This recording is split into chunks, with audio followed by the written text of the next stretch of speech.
सारस्वत परिवार में बवाल हो गया था। परिवार के मुखिया यानी कि शंभुनाथ सारस्वत गायब हो गए थे। किसी को भी आइडिया नहीं था कि उनका किडनैप किसने किया था। कबीर जब घर में आया तो हर तरफ तनाव का माहौल था। उसने बहुत कोशिश की बात करने की, मगर प्रणव ने उससे बात करने से मना कर दिया। इसके बाद कबीर ने खुद जाकर शंभुनाथ के कमरे की तलाशी ली। कमरे को देख के साफ लग रहा था कि वहां से सबूत मिटाया गया है। जब बाद में कबीर ने इसका जवाब मांगा तो उसे उसके ससुर केशव सारस्वत ने जोर का थप्पड़ मार दिया। कबीर ने उन दोनों को इस थप्पड़ के लिए कुछ नहीं कहा, मगर घर से निकलते हुए धमकी दे गया कि अगर घर का कोई आदमी इस मामले में शामिल है तो वो उसको नहीं छोड़ेगा। कबीर अब घर से निकल चुका था। उसे वैसे तो नहीं पता कि क्या करना है, मगर वो आराम से बैठ के सोचना चाहता था कि अब क्या करना है। प्रणव और केशव कबीर की इस बात को सुनकर एकदम स्टन हो गए थे। आज से पहले कभी भी कबीर का ये रूप नहीं देखा था। अक्सर परिवार में कबीर को जलील किया जाता था, उसको ताने मारे जाते थे। उसने कभी भी किसी को जवाब नहीं दिया था, लेकिन आज तो उसने सीधा धमकी ही दे दी थी। प्रणव और केशव ने दिखाया तो नहीं, मगर वो धमकी सुनकर अंदर से परेशान हो गए थे। केशव कहता है, भाई आपने देखा ये 2 कौड़ी का आदमी कैसे हमें धमकी दे रहा है। हाँ देख रहा हूँ भाई, लेकिन यू नो केशव, ये तुम्हारी ही गलती है। तुमने इसे अपने सर पे बैठाया है। अगर तुम सही रहते तो आज ये ऐसी हरकत नहीं करता। प्रणव ने गुस्से से बोला। प्रणव के दिल के अंदर तूफान उठा था। उसकी जलती हुई सिगरेट और कांपते हुए हाथ बहुत कुछ का इशारा कर रहे थे। हाँ जानता हूँ भाई, मगर मैंने सोचा था कि इस इंसान को मौका मिलना चाहिए, लेकिन अफसोस कि ये इस लायक नहीं है। केशव ने अपना कॉलर ठीक करते हुए कहा। वो भी बहुत ज्यादा गुस्से में था, मगर फिर उसे अचानक से याद आया कि कबीर से ज्यादा बड़ा मुद्दा है शंभुनाथ कहाँ है।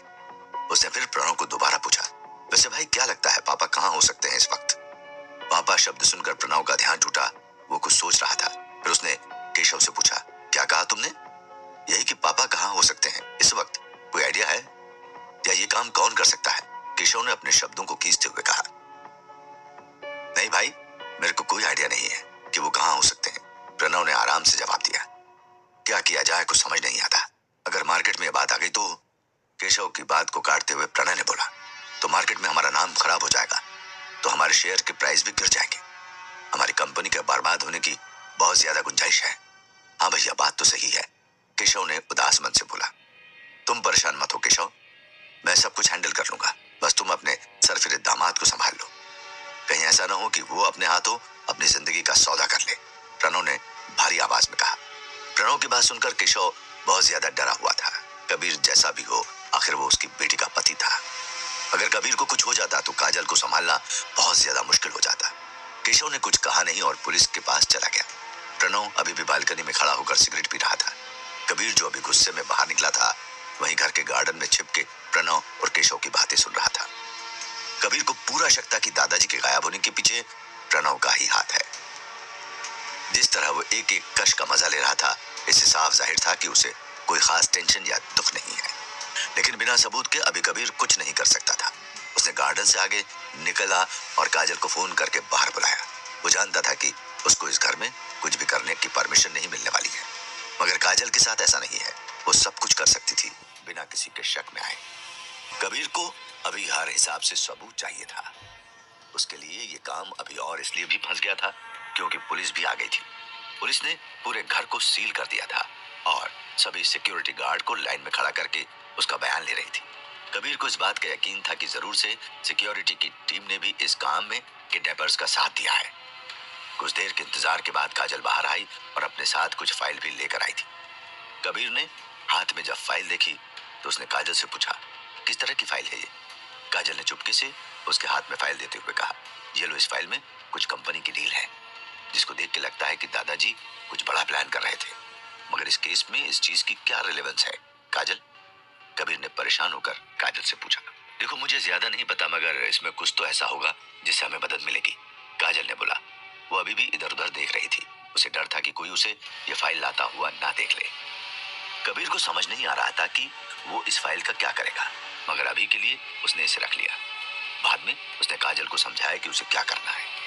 काजल को पुलिस और घर के हर मेंबर पे ध्यान रखना था। कोई भी सुराग मिलने पे उसे कबीर को बताना था। काजल वैसे तो परेशान थी, मगर वो जानती थी कि कबीर कुछ न कुछ सॉल्यूशन जरूर निकाल लेगा। कबीर ने आखिर में काजल को गले लगाया। काजल भी पूरी तरह से उसमें सिमट गई। तभी अचानक से कबीर को लगा जैसे कोई उस पर नजर रख रहा है। उसने बहुत सावधानी से अपनी चारों तरफ देखा। काजल को इस बात का कोई पता नहीं था कि कोई उन पर नजर बनाए हुए है। कबीर ने फिर पाया कि पीछे वाली झाड़ी में कोई खड़ा है। कबीर ने पहले आराम से काजल को अंदर भेज दिया और अचानक से उस आदमी की तरफ दौड़ गया। उस आदमी ने सोचा नहीं था कि कबीर कुछ इस तरह का काम कर सकता है। वो आदमी अभी ज्यादा दूर भाग भी नहीं पाया था कि कबीर ने उसे पकड़ लिया। उस आदमी ने पहाड़ी इंसान का भेष रखा था। सर पे लाल रंग की गोल टोपी थी। मौका पाकर कबीर ने उसे गिरा दिया था। अब वो कबीर के चुंगल में अच्छे तरीके से आ गया था। गिरने के साथ ही कबीर ने उसको बहुत मारा। वो दर्द में बस यही कहता रहा, साहब छोड़ दो मुझे, जाने दो। नहीं नहीं, मैंने कुछ नहीं किया है। वो इंसान बुरी तरह से पिट रहा था। कबीर ने जब उसे बेतहाशा पीट लिया तब उसको उठाकर अपने साथ पास के स्टाफ रूम में ले गया। कबीर के पीटने में उसका गुस्सा दिख रहा था। अंदर ले जाकर उसने उस आदमी को कुर्सी से बांध दिया। कबीर इससे पहले कि कुछ करता कि तभी वहां कार्तिकेय भी आ गया। कबीर समझ गया कि कोई लीड मिली है। उसने तुरंत उस आदमी को पास में रखे रजाई से ढक दिया और रूम से बाहर निकल गया। रूम के बाहर ही कार्तिकेय खड़ा था। क्योंकि ये रूम मुख्य गेट के पास था तो कार्तिकेय को आने में कोई दिक्कत नहीं हुई।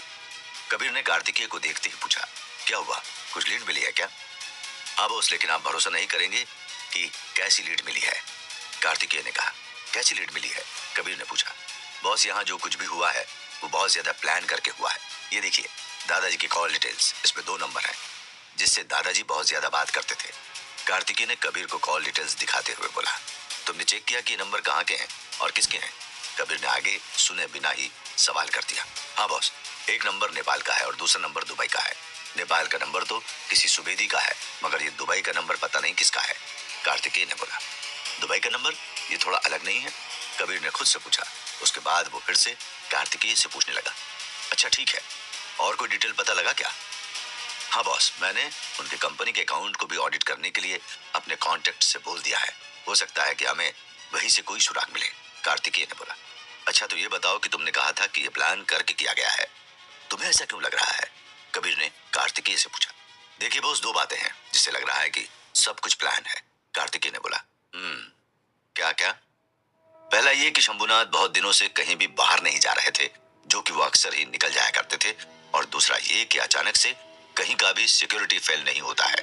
दादाजी घर से गायब हो गए और किसी को कुछ पता ही नहीं लगा। सारे कैमरे और सब कुछ सही ही था, मगर किसी में कोई सुराग नहीं है। कार्तिकेय ने सफाई देते हुए कहा, हाँ बात तो सही है। एक और बात जो मुझे बहुत अजीब लग रही है, किडनैपर्स ने उनके फोन को भी गायब कर दिया है। मैंने बहुत सारे केस देखे हैं, मगर किडनैप करने वालों ने कभी भी फोन को गायब नहीं किया है। कबीर ने लंबी सांस छोड़ते हुए कहा, बहुत कुछ गड़बड़ दिख रहा है बॉस। मुझे तो लगता है कि कोई घर का आदमी ही इन्वॉल्व है इसमें। कार्तिकेय ने बोला। जैसे ही कार्तिकेय ने इस बात को बोला, कबीर के चेहरे पर मुस्कान आ गई। वो समझ गया कि कार्तिकेय सही तरीके से सोच रहा है। कार्तिकेय ने जब देखा कि कबीर मुस्कुरा रहा है तो उसने उससे पूछ लिया, क्या बात है बॉस, आप मुस्कुरा रहे हैं? जैसा अभी तुमने कहा है कि कोई घर का आदमी है इन सब के पीछे, मैं भी काफी देर से यही सोच रहा था। कबीर ने बोला, आपको किसी पर शक है क्या? कार्तिकेय ने पूछा। हाँ, मगर मुझे सिर्फ शक नहीं बल्कि यकीन है, कबीर धीरे से बोला। ये इतना धीरे था कि कार्तिकेय इस बात को सुन नहीं पाया। उसने कबीर को दोबारा पूछा, कौन है बॉस, आप नाम तो बताओ। कोई नहीं, मुझे थोड़ा और टाइम चाहिए, तब मैं कुछ कर पाऊंगा, कबीर ने बोला। तो अभी मुझे क्या करना है बॉस? कार्तिकेय ने कबीर से पूछा। तुम मेरे लिए 2 काम कर दो। पहला कि मुझे इस दुबई वाले नंबर का डिटेल चाहिए, और दूसरा मुझे प्रणव सारस्वत से जुड़ी वो हर बात जाननी है जो मुझे उस इंसान के बारे में कुछ बता सके। कबीर ने गुस्से में बोला, ओके बॉस, शाम तक आपको सब मिल जाएगा। इतना कह के कार्तिकेय वहां से निकलने ही वाला था कि उसको कुछ याद आ गया और फिर वो कबीर को मुड़ के कहता है, हाँ बॉस, एक और बात, इस किडनैपिंग गैंग में शहर का कोई भी लोकल गैंग शामिल नहीं है। कबीर ने कार्तिकेय की आखिरी बात का कोई जवाब नहीं दिया। उसने बस हल्की सी मुस्कुराहट भरी नजरों से उसको देख के अलविदा कह दिया। कार्तिकेय जा चुका था। कबीर उस स्टाफ रूम के बाहर वाली जगह पे बैठकर अपनी सिगरेट जला लेता है। कार्तिकेय की बात को सुनकर अब उसका शक और ज्यादा पक्का हो गया था। जो कुछ नहीं हुआ था बहुत सोच समझ कर हुआ था। कबीर को अभी भी कुछ करना था जिसका वो प्लान बना रहा था। कौन है ये दुबई वाला नंबर? कौन शामिल हो सकता है इस अपहरण में? सारस्वत परिवार में किडनैप हुए शंभुनाथ सारस्वत का किडनैपिंग केस अब और ज्यादा गहरा होते जा रहा था। एक तरफ तो कोई सबूत नहीं मिल रहा था और दूसरी तरफ कबीर को शक था कि यह काम शंभूनाथ के बड़े बेटे प्रणव का है। सबसे ज्यादा परेशान करने वाली बात यह थी कि किडनैपिंग का कोई परफेक्ट रीजन नहीं पता लग रहा था। पुलिस के छानबीन के साथ कबीर ने अपने नेटवर्क को भी काम पे लगा दिया था। कार्तिकेय भी इस काम में कबीर का साथ दे रहा था। सारे कंडीशन को एनालाइज करने के बाद कबीर के दिमाग में यह बात साफ हो गई थी कि कोई घर का आदमी इस केस में जरूर से इन्वॉल्व है। काजल ने भी कबीर की तरफ से अपना मोर्चा संभाल लिया था। उसका काम था कि घर में जितने भी आदमी हैं उन पर उसको नजर रखना था। पुलिस ने अपना जाल बिछाना शुरू कर दिया था। शहर के हर सड़क को सील कर दिया गया था। जहां भी लोकल गैंग थे उनको पकड़ लिया गया था। ये सब ठीक था, मगर कबीर के लिए काफी नहीं था। कबीर ने पहले भी बहुत बार पुलिस का खेल देखा था। कबीर को अचानक याद आया कि उसने अभी एक आदमी को पकड़ा है। वो जैसे स्टाफ रूम में वापस गया तो उसने देखा कि वो आदमी खिड़की से भाग गया था। बहुत मुश्किल से कबीर को कोई क्लू मिलने वाला था, मगर अब वो रास्ता भी बंद हो चुका था। इन सब के बीच कबीर की नजर स्टाफ रूम में रखे अटेंडेंस रजिस्टर पर गई। कबीर अचानक से खुश हो गया। वो समझ गया कि इस रजिस्टर में उसे कोई ना कोई सुराग तो जरूर मिलेगा। जब उसने रजिस्टर को चेक करना शुरू किया तो पाया कि इसमें 4 लोग ऐसे हैं जो घर के अंदर के पूरे नक्शे को जानते हैं, क्योंकि उनकी ड्यूटी घर के अंदर भी लगती थी। इसके बाद कबीर ने उन सबका अटेंडेंस पैटर्न पे गौर किया। उसने पाया कि कुछ ऐसे गार्ड हैं जो लगातार ओवरटाइम कर रहे थे। कबीर ने सारे पेजेस का फोटो लिया और उसको काजल को सेंड कर दिया। आगे की जानकारी को एनालाइज करने पर उसने पाया कि 4 में से 2 गार्ड ऐसे हैं जो लगातार ओवरटाइम कर रहे थे। कबीर ने इसके बाद स्टाफ रिकॉर्ड में से उनका एड्रेस और फोन नंबर निकाल लिया। इससे पहले कि वो रिकॉर्ड लिस्ट बंद करता, उसकी नजर एक स्टाफ के फोटो पे गई। ये वही स्टाफ था जिसे कबीर ने अभी पकड़ा था। इसको देख के कबीर का दिमाग घूम गया। अब उसको यकीन हो गया कि इस किडनैपिंग में हो ना हो जरूर से घर के गार्ड्स भी शामिल हैं। अपने काम की जानकारी निकालने के बाद कबीर ने तुरंत काजल को फोन लगाया। काजल ने फोन उठाते ही बोला, हाँ अभी बोलो, कुछ पता चला क्या? नहीं अभी तो नहीं, मगर बहुत जल्द मैं इसको सॉल्व कर लूंगा। अच्छा सुनो, मैंने तुमको कुछ गार्ड्स के फोटो सेंड किए हैं। मुझे इन सब लोगों का स्टाफ डिटेल चाहिए, कबीर ने काजल को बोला। लेकिन मैं कैसे कर सकती हूँ, मुझे कैसे मिलेगा ये सब? काजल ने कबीर को बेबस होकर बोला। अरे तुम ध्यान से सुनो, सारस्वत फैमिली का एक ऑनलाइन पोर्टल है, उस पर सभी के डिटेल मिल जाएंगे। तुम घर की मेंबर हो, तुम आराम से उसमें लॉग इन कर सकती हो, कबीर ने काजल को रास्ता बताते हुए कहा। काजल कबीर की बात से संतुष्ट तो नहीं थी, मगर अभी कोई और ऑप्शन भी नहीं था। आखिर में उसने हाँ में कह के फोन काट दिया। कबीर को अब बस डिटेल निकालने की देरी थी। इसके बाद कबीर ने सारे डिटेल्स को कार्तिकेय को भी ट्रांसफर कर दिया। कबीर को पता था कि इन सब डिटेल्स को क्रॉस चेक करने का फायदा नहीं है। अगर ये सब साजिश है तो साजिश करने वाले ने पहले ही सब कुछ सोच रखा होगा। इसके बाद तुरंत कबीर को मास्टर जियो का फोन आ गया। कबीर ने इस वक्त इस फोन के आने का सोचा नहीं था। कबीर ने फोन को इग्नोर कर दिया। इसके बाद वो उन 2 गार्ड्स का पता करने को बाहर निकल गया। वैसे तो कबीर को बहुत ज्यादा उम्मीद नहीं थी, मगर कोशिश किए बिना हारना उसको पसंद नहीं था। इस मुश्किल वक्त में वो हर कोशिश करना चाहता था। दोनों ही एड्रेस शिमला के बाहर के बस्ती के थे। कबीर ने अपनी गाड़ी निकाली और निकल पड़ा उनको ढूंढने।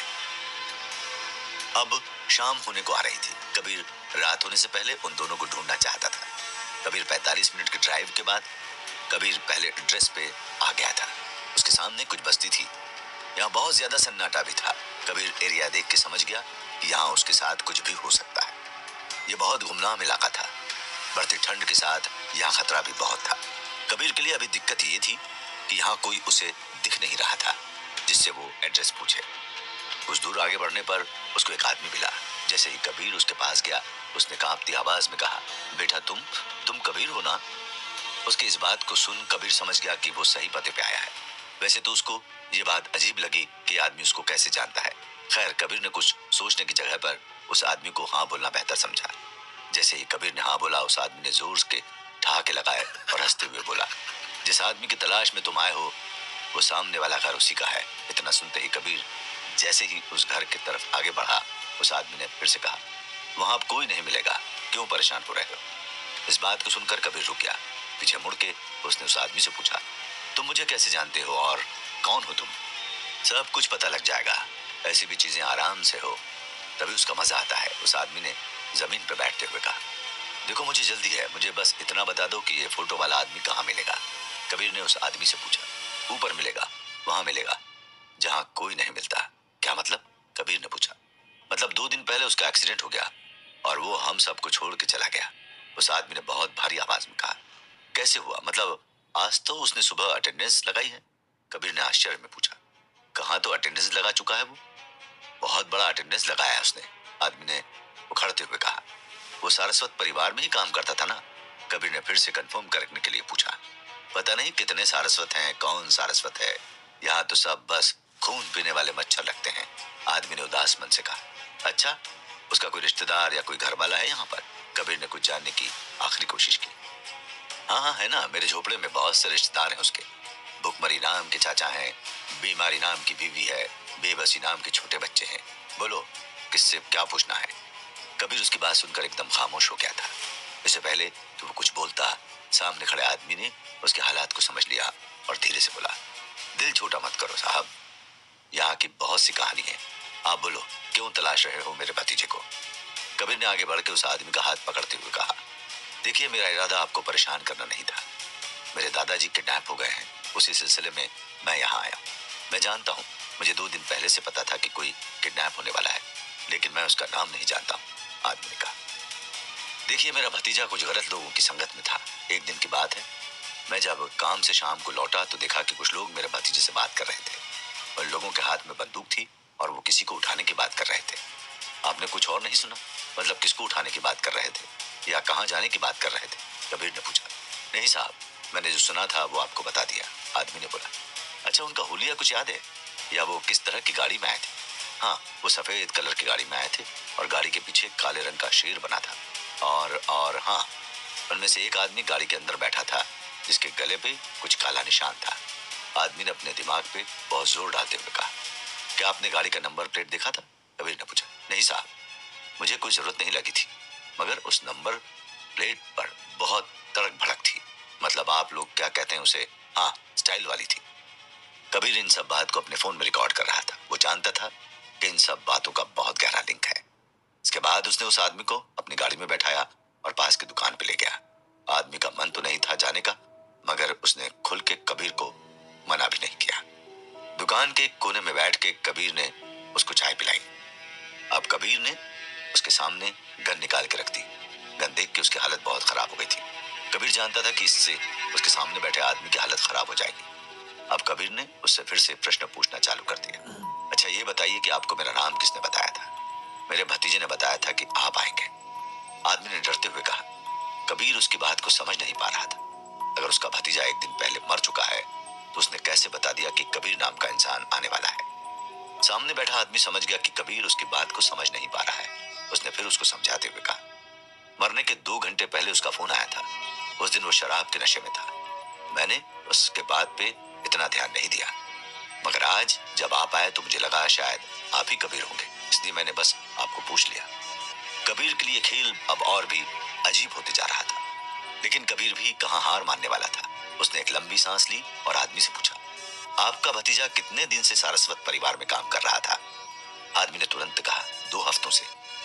वही उस दिन के बाद से जब से वो लोग आकर उसे किडनैप करने को कह रहे थे। आपका नाम क्या है चाचा? कबीर ने गंभीर होकर बोला। मंगल, आदमी ने धीरे से कहा। मंगल जी, पता नहीं आपको ये बात पता है या नहीं, आपके भतीजे का खून किया गया है, वो अपनी मौत नहीं मरा है। इतना कह के कबीर एकदम चुप हो गया। अभी उम्र ही क्या थी उसकी। भगवान का इंसाफ बहुत खराब है कबीर साहब, मंगल ने अपने आंसू पोंछते हुए बोला। इंसानों की गलती में ऊपर वाले को दोष मत दीजिए। ये लीजिए मेरा कार्ड, कोई भी दिक्कत होने पे मुझे फोन कर लेना, मैं आपसे बाद में मिलने आऊंगा, कबीर ने अपना कार्ड देते हुए मंगल से कहा। आप अपना ध्यान रखना साहब, मंगल ने कबीर को जाते हुए देख के बोला। कबीर ने बिना कुछ कहे उसकी तरफ मुस्कुराते हुए देखा और बिलिंग काउंटर पे चला गया। बिलिंग काउंटर पे बैठा आदमी बहुत स्लो काम कर रहा था। कबीर को जल्दी यहाँ से निकलना था। वो समझता था कि यहाँ कोई जाल भी हो सकता था। खैर, अब बिलिंग करा के कबीर बाहर निकल गया था। समय का पहिया अब अंधेरे में डूब रहा था। मंगल अभी भी अपनी जगह पर बैठ कर रो रहा था।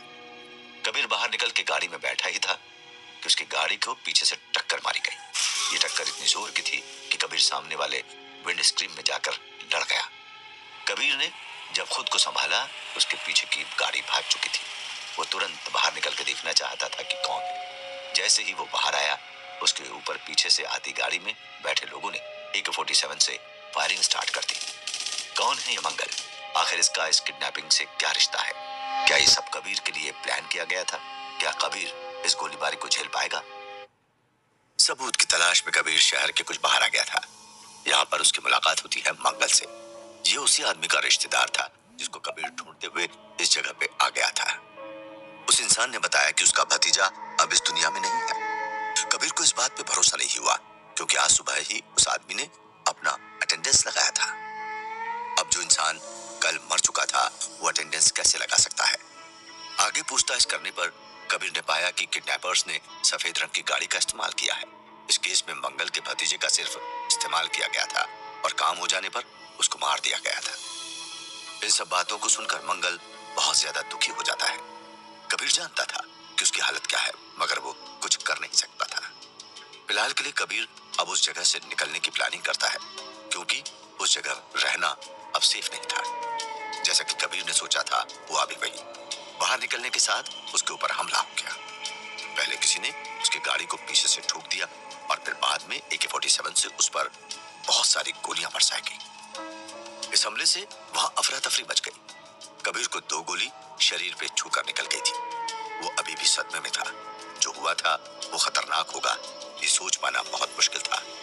कबीर को हथियारों के बारे में बहुत अच्छा पता था। वो गोली की आवाज से समझ गया था कि ये गन कौन सी है।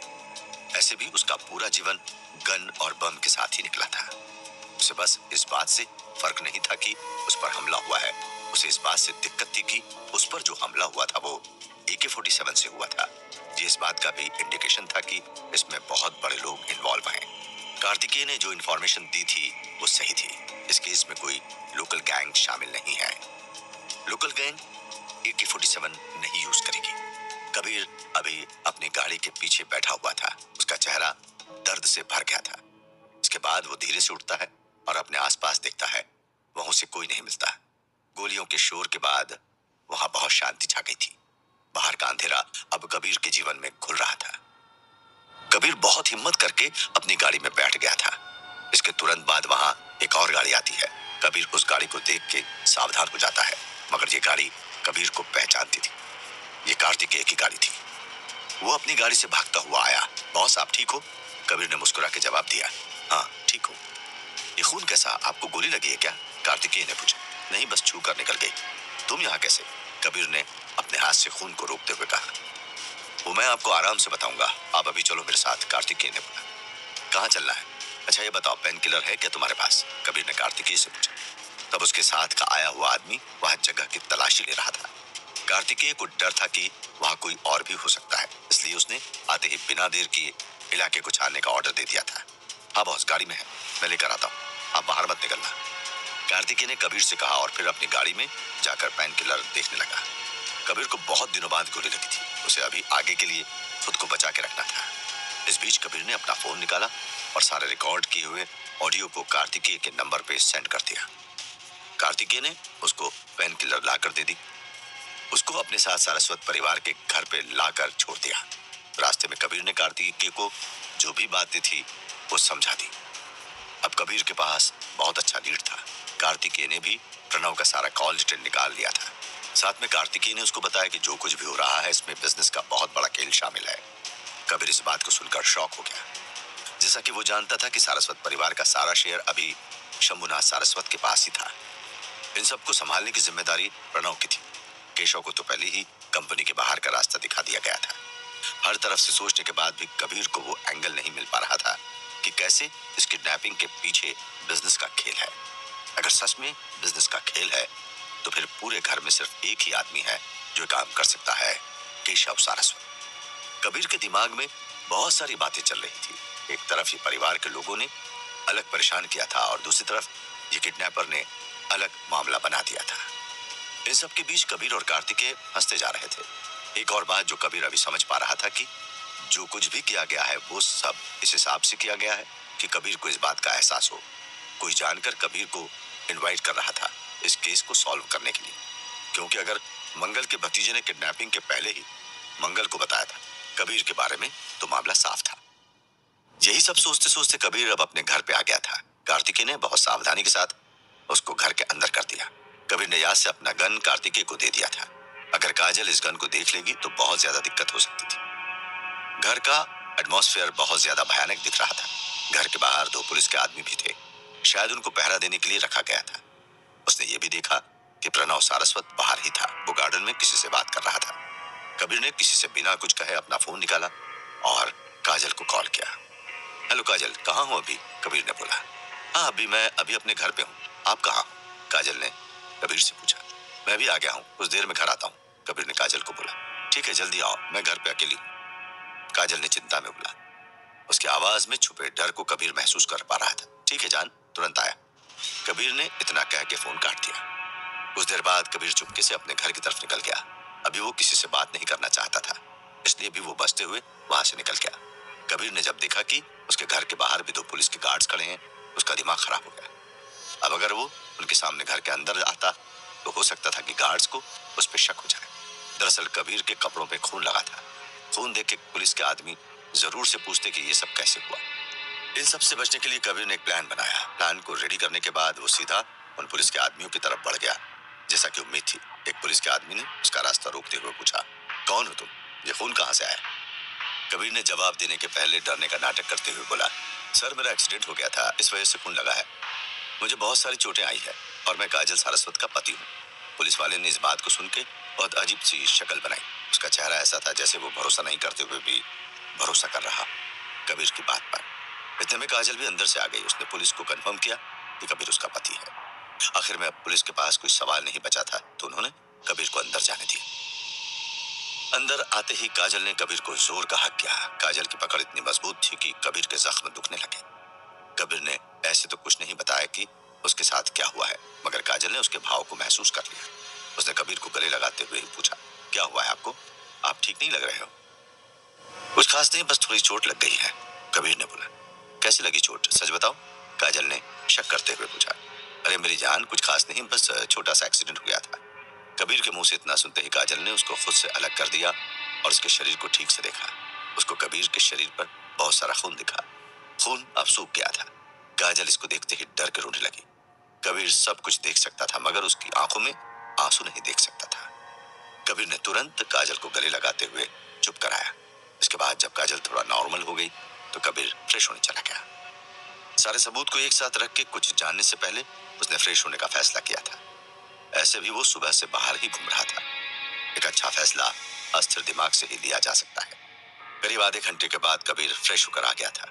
उसके आते ही काजल ने उसे पूरे दिन का सब हाल बताया। कबीर ने काजल को जब बताया कि उसे शक है कि कोई अपने घर का आदमी ही इन्वॉल्व है इस केस में, तो काजल के होश उड़ गए। उसकी समझ में ये नहीं आ रहा था कि कैसे और क्यों कोई अपने ही घर के आदमी को किडनैप करने की घटिया हरकत करेगा। कबीर ने उसे उस गार्ड के बारे में भी बताया जिसने इस केस के कारण अपनी जान गंवाई है। इसके बाद काजल ने बताया कि मानसी पूरे घर में सबसे अलग बिहेव कर रही थी। वो बार बार कहीं कॉल पर बात कर रही थी और जब कोई उसके पास आ जाता था तो फोन कट कर देती थी। इसके अलावा घर के सभी लोग नॉर्मल ही बिहेव कर रहे थे। मानसी का नाम सुनते ही कबीर हंसते हुए कहता है, नहीं, वो बेवकूफ लड़की, ये काम उसके बस का नहीं है। नहीं, वो समझदार है। जानते हो किस काम के लिए? काजल ने कबीर को गैस करने को कहा। किस काम के लिए? कबीर ने चौंकते हुए पूछा। काजल ने हंसते हुए कहा, बेकार के लड़कों के साथ घूमने में। काजल की बात सुनते ही कबीर मुस्कुराने लगा। उसको देख के काजल भी खुश हो गई। बहुत देर बाद काजल मुस्कुराई थी। दादाजी के गायब होने के कारण काजल अंदर से बहुत ज्यादा दुखी थी। वो अपने दादाजी से बहुत ज्यादा प्यार करती थी।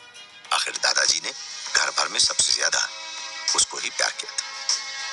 कबीर ने फिर उसको बहुत प्यार से समझाया और वादा भी किया कि वो किसी भी कीमत पे उसके दादाजी को वापस ले आए।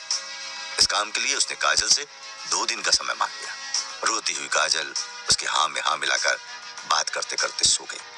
काजल को आराम से एक किनारा करके उसने ब्लैंकेट के साथ सुला दिया। कबीर को इसी मौके का इंतजार था। काजल के सोते ही कबीर ने कमरे में सारे जमा किए गए सबूतों को एक जगह पर रख लिया और गौर से पढ़ने लगा। इस सबूतों को गौर से देखने के बाद उसको समझ आया कि यहाँ क्या चल रहा है। जो भी चीजें उसे यहाँ दिखी वो देख के उसका दिमाग खराब हो गया। उसने जब सबको मिला लिया तो उसे ये पता लग गया कि शंभुनाथ क्यों गायब हुए हैं। आखिर क्या मिल गया है कबीर को? क्या वजह हो सकती है शंभुनाथ की किडनैपिंग के पीछे? मंगल से मिलने के बाद कबीर पर बहुत बड़ा हमला हुआ था। कोई नहीं जानता था कि यह हमला कैसे हुआ है। हमला होने के बाद कबीर को समझ आया कि उस पर कोई नजर रख रहा है। कबीर की हर मूवमेंट कोई देख रहा है। इसलिए भी था क्योंकि हमले की टाइमिंग बहुत ज्यादा परफेक्ट थी। कबीर की किस्मत अच्छी थी, जिसके कारण उससे केवल गोली छू कर निकल गई। कुछ देर बाद वहां बैकअप के तौर पर कार्तिकेय भी आ गया था। कार्तिकेय ने कबीर को संभाला और फिर उसको घर तक छोड़ दिया। वो जानता था कि आज उसके बॉस को उसकी जरूरत थी। कबीर जब घर आया तो वहां का माहौल बहुत ज्यादा बदला बदला सा लग रहा था। घर के चारों तरफ पुलिस का पहरा हो गया था। हर किसी की तलाशी ली जा रही थी। पूरे सारस्वत विला को किले की तरह बदल दिया गया था। इन सबको देख कबीर बहुत नाखुश था। अगर यही इंतजाम प्रणव सारस्वत पहले कर लेता तो उसको शायद इस हिसाब से आज अपने बाप के लिए परेशान नहीं होना पड़ता। सही वक्त पे सही काम करना बहुत ज्यादा जरूरी है। सब कुछ देखते हुए कबीर ये तो समझ गया था कि वो सही दिशा में आगे बढ़ रहा है। अपने हत्यारे की दुनिया को छोड़ने के बाद आज करीब 2 साल बाद उसको बहुत अच्छा केस मिला था। इस किडनैपिंग केस को सॉल्व करना बहुत बड़ा चैलेंज था कबीर के लिए। इस केस को सॉल्व करते हुए जब कबीर ने सबूतों को देखना शुरू किया तो उसके होश उड़ गए।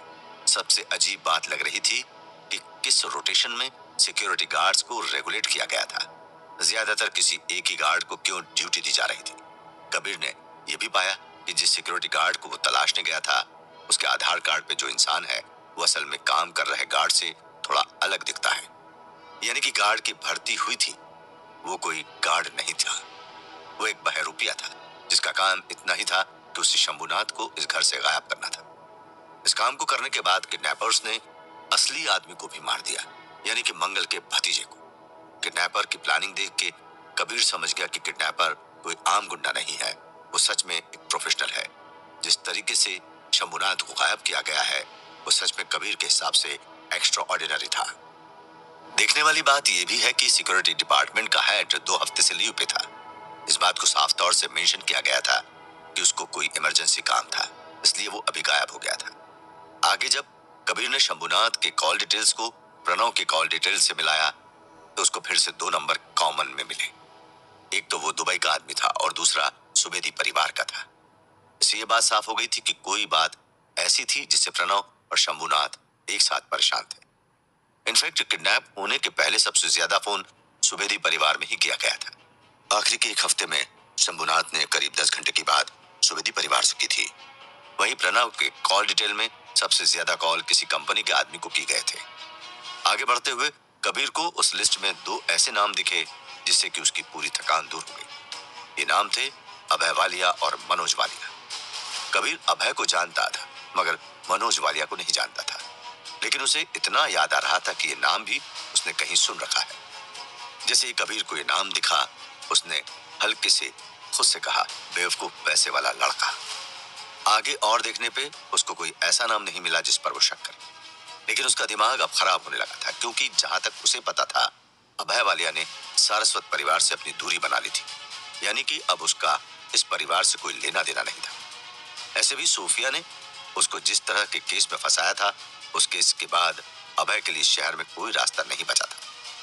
कबीर का दिमाग सिगरेट के धुएं के साथ किडनैपिंग के मोटो को सोचने की कोशिश कर रहा था। उसका दिमाग बार बार इस बात पे जा रहा था कि आखिर प्रणव जैसे आदमी को किस काम के लिए अभय की जरूरत पड़ गई। बहुत देर सोचने के बाद जब कबीर को कुछ नहीं मिला तो उसने इस बात पे अपना और समय बर्बाद नहीं किया। उसे पता था कि उसके पास बहुत कम समय है इस केस को सॉल्व करने के लिए। अभी वो सब सोच के उठाई था कि तभी उसका फोन बज उठा। उसने अपना फोन देखा तो पाया कि ये कॉल कार्तिकेय का था। वो काजल से थोड़ा अलग हटा और फोन रिसीव कर लिया। हाँ बताओ क्या न्यूज है, कबीर ने कहा। बॉस एक गुड न्यूज है, वो दुबई वाला आदमी का पता लग गया है, कार्तिकेय ने बोला। कौन है जल्दी बताओ, मुझे इस इंसान से खास तौर से मिलना है, कबीर ने बोला। हाँ बॉस, मैं आपको इसकी डिटेल सेंड कर देता हूँ। इस शरीफ इंसान की पूरी कुंडली है मेरे पास, कार्तिकेय ने हंसते हुए बोला। कौन है ये आदमी, नाम क्या है, कबीर ने उत्सुक होकर पूछा। बॉस आप अभी कॉल पे हैं, आपको सब सेंड करूंगा तो आप खुद पढ़ लेंगे, बेसब्र होते कबीर को कार्तिकेय ने समझाते हुए कहा। कबीर ने एक लंबी सांस ली और बोला, ओके लेकिन ये तो बता दो इस मुर्गे को पकड़ा किसने। इस मुर्गे को अपने इंडिया के एक हैकर ने पकड़ा है। ये मुर्गा बहुत रंगीन है बॉस, वहीं से इसका पता लगा, कार्तिकेय ने हंसते हुए कहा। ठीक है, अब मैं खुद इस मुर्गे को खाना खिलाऊंगा, कबीर ने कॉन्फिडेंस में बोला। इतना कह के कबीर ने फोन काट दिया। इस आदमी के बारे में पता लगते ही कबीर का कॉन्फिडेंस लेवल बहुत ज्यादा ऊपर होने लगा। यह आदमी इसलिए भी इम्पोर्टेंट था क्योंकि प्रणव और उसके पिताजी दोनों लोग ही इससे बात करते थे। साथ में बात बहुत लंबी वाली होती थी। कबीर के हिसाब से इस आदमी के पास बताने को बहुत था। अगर ये लीड काम कर गया तो शंभुनाथ के मिलने की गुंजाइश बहुत ज्यादा हो जाती। कार्तिकी से बात करके कबीर तुरंत कमरे में आ गया। उसको काजल का भी ध्यान रखना था।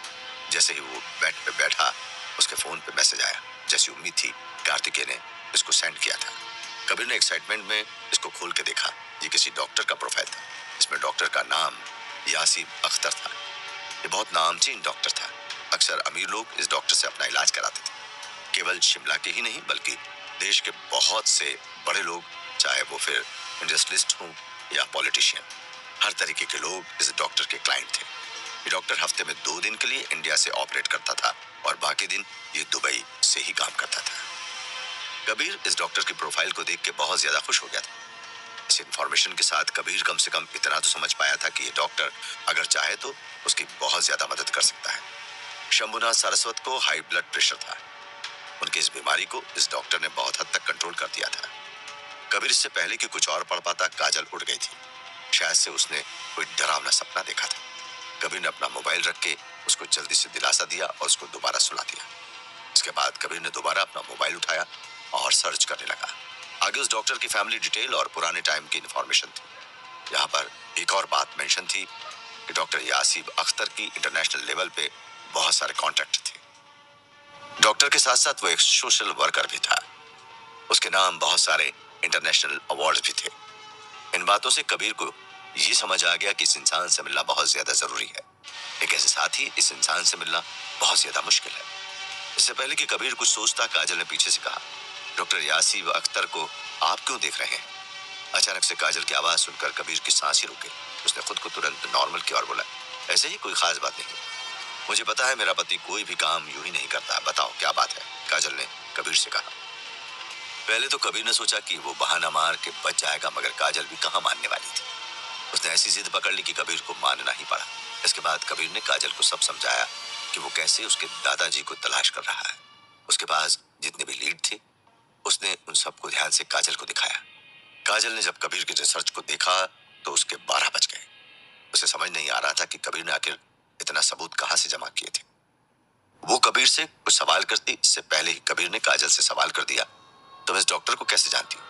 ये हमारे फैमिली डॉक्टर हैं, इनका नाम तो आप जानती ही हैं। इसके साथ मुझे जहां तक पता है, ये मेरे दादाजी के सबसे अच्छे और पुराने दोस्त भी हैं। इनकी और मेरे दादाजी की दोस्ती कॉलेज से चल रही है, काजल ने कहा। अच्छा, एक बात बताओ, क्या अभी तुम्हारे दादाजी और डॉक्टर साहब में कभी कोई झगड़ा हुआ या किसी तरह की कोई अनबन? कबीर ने काजल से पूछा। नहीं नहीं, ऐसा तो कुछ याद नहीं आ रहा है। काजल ने इतना ही बोला था कि तभी उसकी बात को कबीर ने काटते हुए कहा, यार प्लीज ठीक से सोचो, ये तुम्हारे दादाजी की जिंदगी का सवाल है। कबीर के अचानक बोलने से काजल एकदम से घबरा गई। कबीर ने इस बात को नोटिस कर लिया। उसने तुरंत उससे माफी मांगी और उसको शांत किया। जब काजल शांत हुई तो उसके दिमाग में एक बात आई। उसने बिना समय गंवाए कबीर को बोला, कबीर, डॉक्टर दादा की मेरे बड़े पापा से बिल्कुल नहीं बनती है। मैंने पहले भी दादाजी को देखा है कि वो मेरे बड़े पापा को बहुत समझाते थे इस बात को लेकर। जैसे ही काजल ने इस बात को बताया, कबीर की आखिरी उम्मीद भी टूट गई। उसने सोचा था कि इस डॉक्टर के जरिए शंभुनाथ के बारे में कुछ पता कर लेगा, मगर यहाँ तो खेल ही खत्म हो गया। अब कबीर की सुई फिर से वहीं आकर रुक गई जहां उसने शुरुआत की थी। कबीर ने हार तो नहीं मानी थी, मगर अभी उसको कोई रास्ता भी नजर नहीं आ रहा था। काजल भी कबीर को देख के समझ गई कि उसको किसी बात की टेंशन है।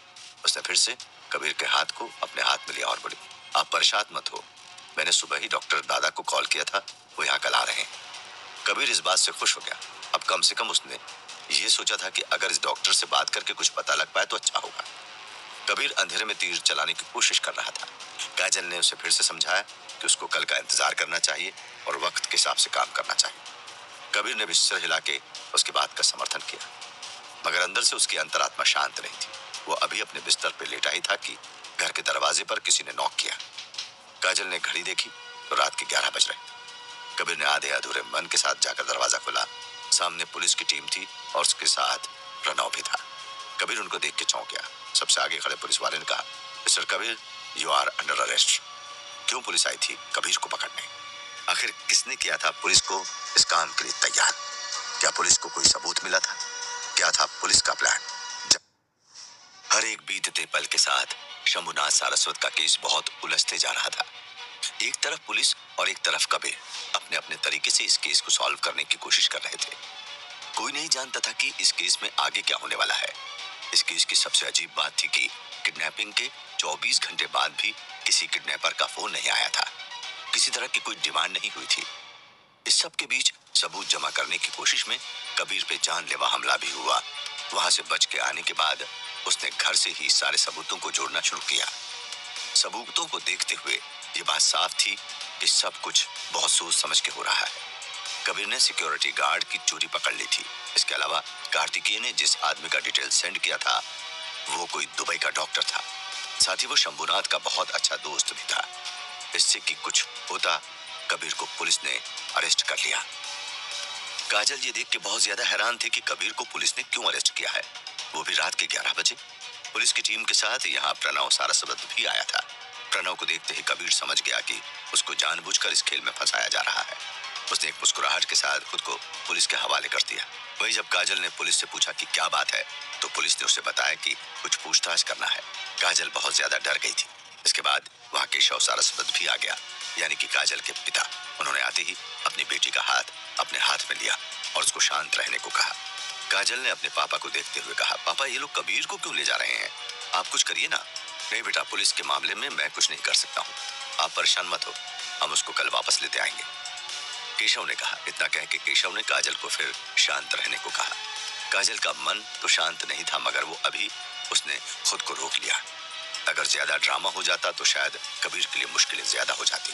देखते देखते कबीर पुलिस के साथ चला गया। उसके जाने से पहले काजल को इशारे में सारे सबूतों को छिपाने का बोल दिया था। अगर वो सब सबूत किसी के हाथ में पड़ जाते तो बहुत ज्यादा परेशानी हो सकती थी। जैसे कबीर गया, काजल ने उसके कहे मुताबिक सारे सबूतों को छुपा दिया। बहुत मुश्किल से काजल ने अभी खुद को संभाल रखा था। कबीर को जाता हुआ देख मानसी अंदर से बहुत ज्यादा खुश हो रही थी। उसने ताना मारते हुए कहा, आज से कोई पुलिस वालों को पार्सल देगा। इस बात को सुनकर काजल का मन तो किया कि वो मानसी को एक थप्पड़ रसीद कर दे।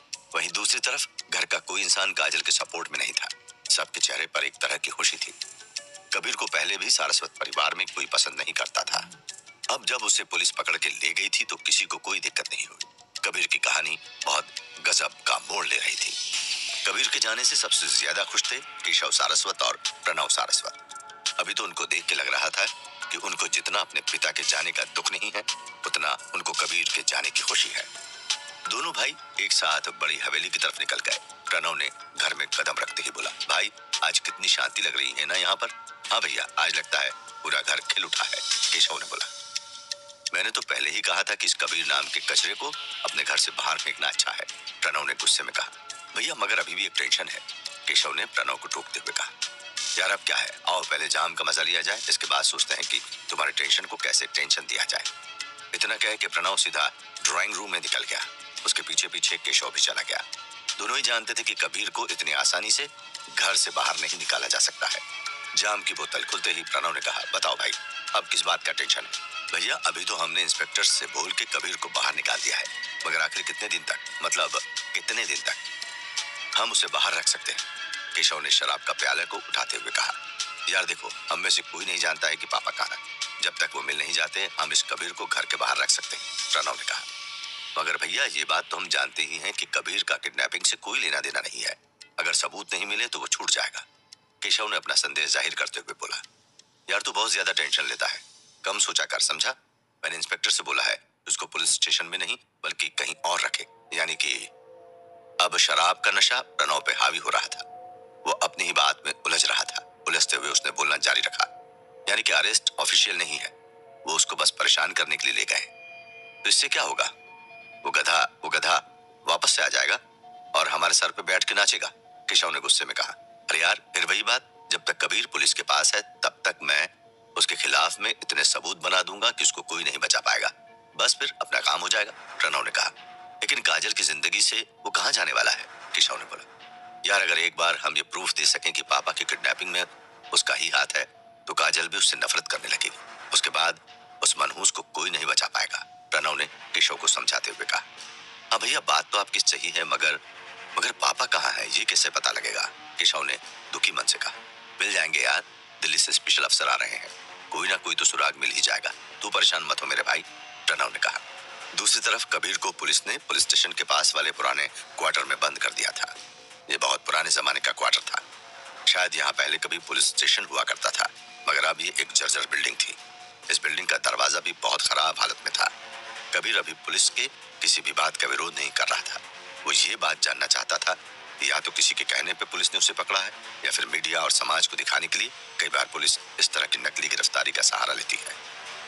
बिल्डिंग के अंदर बहुत ज्यादा अंधेरा था। कमरे के अंदर जो रोशनी आ रही थी वो एक स्ट्रीट लैंप की थी। कमरे के अंदर एक टूटी हुई कुर्सी और साइड में कुछ ब्लैंकेट रखे हुए थे। कबीर को एक हाथ से बांध के पास की दीवार में बांध दिया गया था ताकि कबीर भाग नहीं पाए।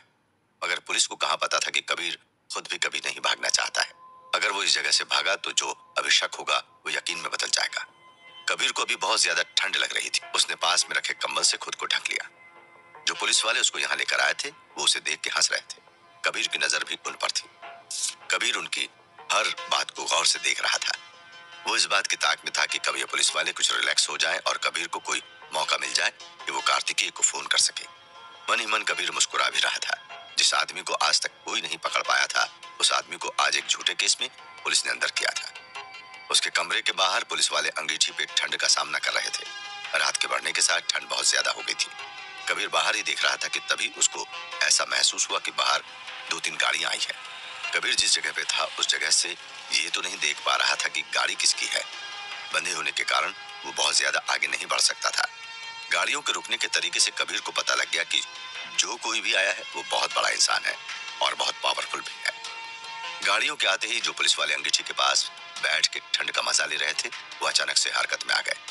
सब कुछ एकदम से तेजी से होने लगा। कबीर को अपने कमरे में बहुत तेज तेज चलने की आवाज आ रही थी। पहले उसने सोचा कि शायद कार्तिकेय है, मगर बाद में उसको याद आया कि उसने कार्तिकेय को खुद दिल्ली निकलने के लिए कहा है। यानी अब जो कोई भी है वो किस काम के लिए आया है, इस बात का अंदाजा कबीर नहीं लगा पा रहा था। जो आदमी गाड़ी से उतरा था उसको सब पुलिस वाले एक एक करके सलाम कर रहे थे। कबीर समझ गया कि बहुत बड़ा कोई आदमी आया है। गाड़ी से उजले रंग का सूट पहन के एक अधेड़ उम्र का आदमी बाहर निकला। उस आदमी के साथ करीब 20 आदमी आए थे। आते ही उन लोगों ने पूरे पुलिस स्टेशन को पीछे से घेर लिया। कबीर सोचता है कि इतनी बड़ी फौज मुझे तो छुड़ाने नहीं आने वाली है। जब उसने पाया कि अब कुछ वो देख नहीं सकता है तो उसने कोशिश भी छोड़ दी और कंबल में मुंह ढक के सो गया। वो सफेद सूट वाला आदमी अब थाना इंचार्ज के सामने जाकर बैठ गया। थाना इंचार्ज की कुर्सी खाली थी। शायद से वो बाहर गया था। वो आदमी बेसब्री में बार बार अपनी घड़ी देख रहा था, जैसे उसे किसी बात की जल्दी हो। अपने पैर को एक दूसरे पे चढ़ा के वो आराम से इंतजार कर रहा था। घड़ी के हर बढ़ते कांटे के साथ उस आदमी के चेहरे का एक्सप्रेशन बदलते जा रहा था। इस बीच थाना इंचार्ज आ चुका था। कबीर को पकड़ने के बाद वो एरिया को देखने निकला था। भले ही उसने कबीर को अरेस्ट कर लिया था, मगर अभी भी उसको असली किडनैपर को तलाशना था। जैसे ही थाना इंचार्ज आया, उसने जब इतनी गाड़ी को देखा तो समझ गया कि कोई बड़ी हस्ती आई है। एक दफा उसे लगा कि शायद प्रणव सारस्वत आए, मगर जब उसने इतने आदमियों को देखा तो उसकी सोच बदल गई। प्रणव सारस्वत को उससे मिलने के लिए इतने सारे लोगों के साथ आने की जरूरत नहीं थी। अपने बढ़ते हुए सोच को रोकने के लिए अब थाना इंचार्ज पुलिस स्टेशन के अंदर आ गया। अंदर का नजारा बहुत ही टेंस था। हर सिपाही दीवार से लग के खड़ा था और एक आदमी उसके टेबल के सामने सफेद कपड़ों में बैठा हुआ है। पीछे से वो समझ नहीं पाया कि ये कौन है। उसने इशारे से एक हवलदार से भी पूछा, कौन है ये और यहाँ क्या हो रहा है। हवलदार ने उसे तुरंत इशारा किया कि उसे नहीं मालूम है। अब थाना इंचार्ज ने अपने सवालों का खुद से चार्ज लिया। आगे जैसे ही वो आया उसके होश उड़ गए। उसने हल्के से कहा, मिस्टर जियो, आप यहाँ इस वक्त? थाना इंचार्ज की हालत ये बयान करने के लिए काफी थी कि उसके सामने कौन बैठा है। क्यों आया था मास्टर जियो? क्या था उसका इरादा? क्या वो कबीर को बचाने आया था या मारने आया था? क्या प्रणव की साजिश होगी पूरी?